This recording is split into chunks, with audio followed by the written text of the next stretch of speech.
So now we are in a paleoglaciated deposit, almost at the top of that lake, paleoglaciated lake deposit, and we are almost now at the top of it. If proper investigation of this lake is done, then probably all the ice ages right from 11,714 years and beyond can be traced in here.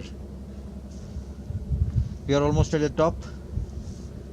In the lower sections we observe lot of clay content, but as we move at the top we observe more sandy content, more fine sand here, but also we are seeing lot of this winds, lot of this disturbance happening here, maybe related to the influx of sediments, more coarser sediments we are seeing at the top.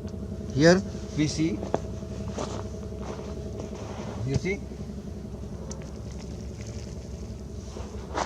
so these are the size of the pebbles which we are getting here. So at the top, more water in the system, more warming phases, more effect of you can say global warming impact can be visualized here, whereas in the lower portions only clay content is there. That means that the churning action of the granites, which are the dominant source, which are the dominant and the only source for these sediments which we are seeing here,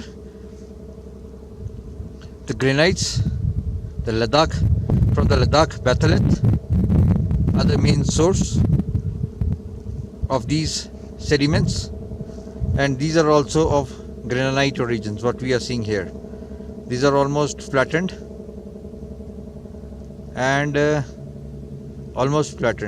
which shows that their transportation has been due to the glacial action. They are not rounded, so which means that no fluvial action, dominant fluvial action took place. So it's very interesting to note the granites being the source, the clay mineralogy will reflect all the characteristics which are present in the source rock, and that is the granite of the granite batholith. And whatever depositions took place here have been related to the deposition of to the erosion of the granites and then deposited here. Once the cyclicity, the global warming, global cooling cycle can be understood. If we are getting these clay bands, we will interpret that less water in the systems can be correlated to global cooling. If we are getting sand, even fine sand, it can be related to global warming era. And if we can understand different cycles of these global warming, global cooling, global warming, global cooling cycles, we can understand the cyclicity of these phenomena.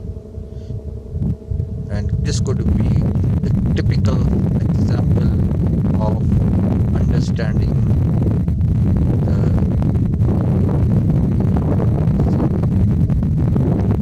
we have understood the past living experience here, that the Khardungla Glacier, which extended from Indus beds to Khardungla top, has receded approximately 27 to 29 kilometers in the past. And if we can calculate after the erosion, after the receding of the glaciers, how many cycles are there, and that can only be understood if we are able to do some perfect drilling here. That drilling should be only concentrated to understand the different layers and the climate signatures in the work of the past, and each sample to be thoroughly analyzed, thoroughly investigated to understand if there was any major source of vegetation during the global warming era if we can get some organic material here. But if we are not able to get any organic material, then on the basis of the sediments we can at least understand the cyclicity of global warming, global cooling cycles. In other areas, finding the paleoclimatic signatures, on the basis of the paleoclimatic signatures we understand that this we have identified the sea cycles. This represents global cooling, the ice age, then the cooling, warming maxima here. Warming maxima means temperatures increase, ice melts, more floods, more cyclones, more rains, and then again after this, when we reach here, then the cooling starts, the water starts freezing, and we enter into global cooling era. So this cyclicity of warming, cooling, warming maxima, then cooling maxima, this is cooling maxima, this is warming maxima here somewhere, and then cooling maxima again here. So this cyclicity of global warming, if we can able to understand here by drilling a well and analyzing each and every layer of it, how many cycles of sand we are getting, how many cycles of clay we are getting, then we will be probably able to make a very good model of climate in the Himalayas, and that is what is required. Lot of shit has been talked about global warming, global cooling. Lot of activities have been related to man-made, and he is being understood to be the culprit for global warming, but that is not the truth. Truth is something different, and this is the reality what we are seeing here. No man-made impact.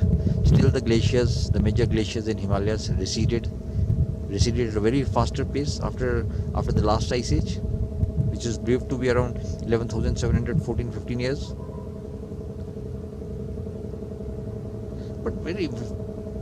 But we have to understand this cyclicity. Without this cyclicity, without these data which these rock sediments are going to tell us, we will be just talking in here. Sometimes blaming man, sometimes blaming other activities, sometimes blaming pollution and whatnot. But neither pollution, neither man has anything to do with the cyclicity of global warming and global cooling.